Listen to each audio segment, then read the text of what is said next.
Fellow Ghanaians, good morning. Every single year, like clockwork, in August or September, we are served the same grim headlines. The Bagre Dam in Burkina Faso has been spilled, and once again, tens of thousands of Ghanaians living downstream are displaced. Homes swept away, farms destroyed, livelihoods drowned, and lives sometimes lost. And each year, a national response is the same ritual of resignation. Government officials issuing warnings, not more dispatching relief items after the flood has already washed away lives. The media capturing weeping families waist deep in water, and then silence until the next year when the cycle repeats itself. But fellow Ghanaians, in this day and age, in this century of scientific innovation, do we have to accept that the only way to manage a dam is to open its gates and destroy the lives of innocent people living downstream? Must farmers who depend on the white voter for sustenance continue to live in fear that every rainy season their hard work will be washed away? Must school children still study in classrooms turn into swimming pools? Health facilities collapse into mud, bridges given away, and whole communities uprooted because another country upstream has released water? Really?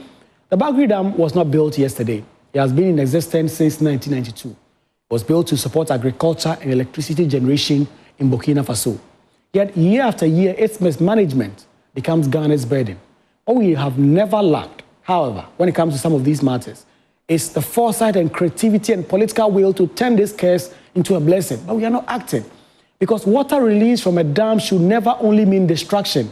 It should mean irrigation. It should mean hydropower. It should mean aquaculture. It should mean new opportunities for agri. But instead, in Ghana, it has come to mean an annual national disaster. Fellow Ghanaians, let us ask ourselves a basic question. Why has no government of Ghana, after decades of this ritual destruction, created a sustainable framework to manage the Bagre Dam spillage? Why has Ghana not invested in reservoirs, diversion canals, irrigation networks, and floodplains that can hold or redirect excess water, sparing the ordinary farmer, sparing the innocent family? Why do we not have in place control spillage systems where throughout the year small quantities of water are released downstream instead of one sudden rush that sweeps entire communities away? These are not fanciful ideas. They are standard water management practices across the world. Look around the globe. You will see that countries with even harsher climates and larger populations manage dam water with skill. In the Netherlands, a country where much of the land lies below sea level, entire flood management systems have been built, turning water from an enemy into a partner for agriculture and energy.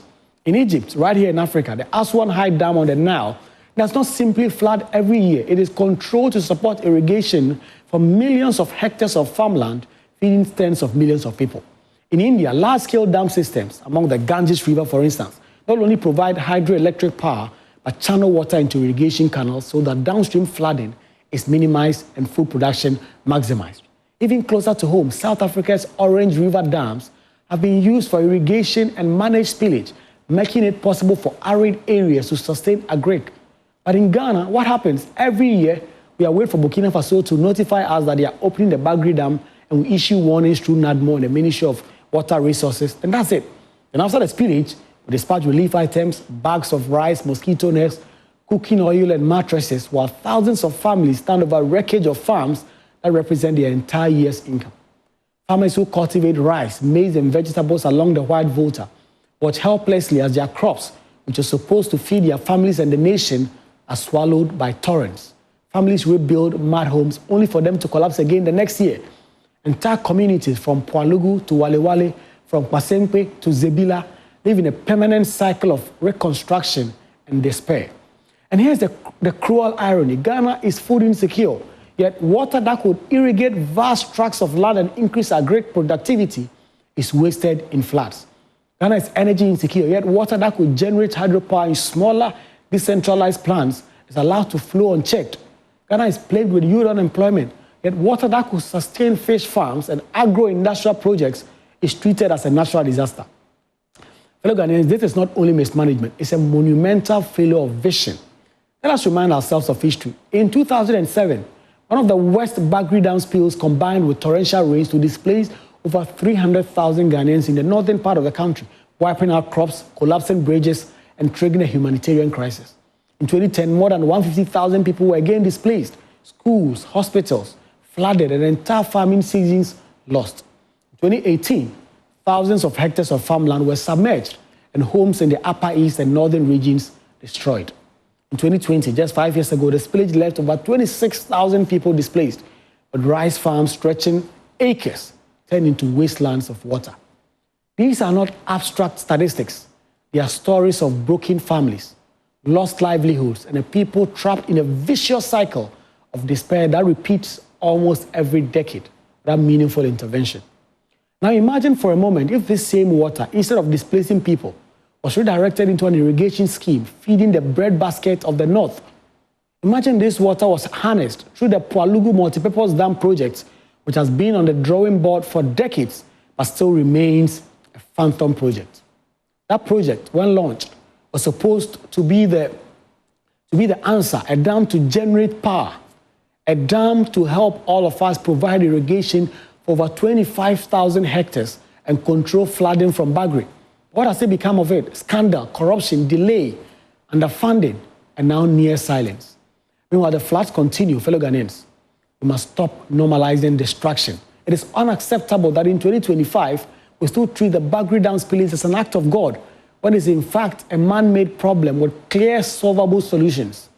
The government of Ghana must immediately move beyond rhetoric and secure bilateral agreements with Burkina Faso to jointly manage the dam and its downstream impacts. This is not beyond diplomacy. Nations manage transboundary rivers across the world. The Makyong River Basin is shared by 6 countries in Asia, yet they have a regional commission coordinating use. The Senegal River Basin is shared by Senegal, Mali, and Mauritania, but they manage it collectively. Why can't Ghana and Burkina Faso sit to turn this annual distraction into mutual development? And beyond diplomacy, we must demand investment in engineering solutions. Water reservoirs, floodplains, embankments, irrigation networks, early warning systems that actually work for the farmer in the village. Not just announcements on their crab-based media stations. These are not luxuries. These are necessities in a country that loses billions to floods each year. Fellow Ghanaians, we must get to the point where these things stop. We must also confront the fact that each year, when the Bagre Dam is spilled, it exposes the depth of our vulnerability to climate change. Rainfall patterns are shifting, floods and droughts are intensifying, and yet we behave as though these are abstract problems. Climate change is real, and the north of Ghana is in its front line. We need to act urgently. One day, the Bagre Dam spillage will not just destroy farms and homes, it will trigger a humanitarian crisis that will stretch from the north to the south, with food shortages, migration, and economic collapse. So I say this to the leaders of this country, John Dramani Mahama and co. Stop treating Bagre as a seasonal headline. Start treating it as a national emergency with permanent solution. Stop waiting for Burkina Faso's letters. Start negotiating a joint management plan. Stop sending rice bags after floods. Let's start building reservoirs before the floods. Let's stop allowing irrigation projects to rot. Let's invest in food sovereignty because, fellow Ghanaians, the people downstream are not just numbers. They are farmers who feed us, you and I, children, who one day lead us, families who deserve dignity. And each year we allow this, and each year allow them to drown in silence, we betray the very essence of the Republic. The water from Bagre Dam should be life, not death. It should be sustenance, not sorrow. It should be food, not famine. Let us rise above resignation and finally turn this cycle of destruction into a cycle of growth. Good morning, fellow Ghanaians.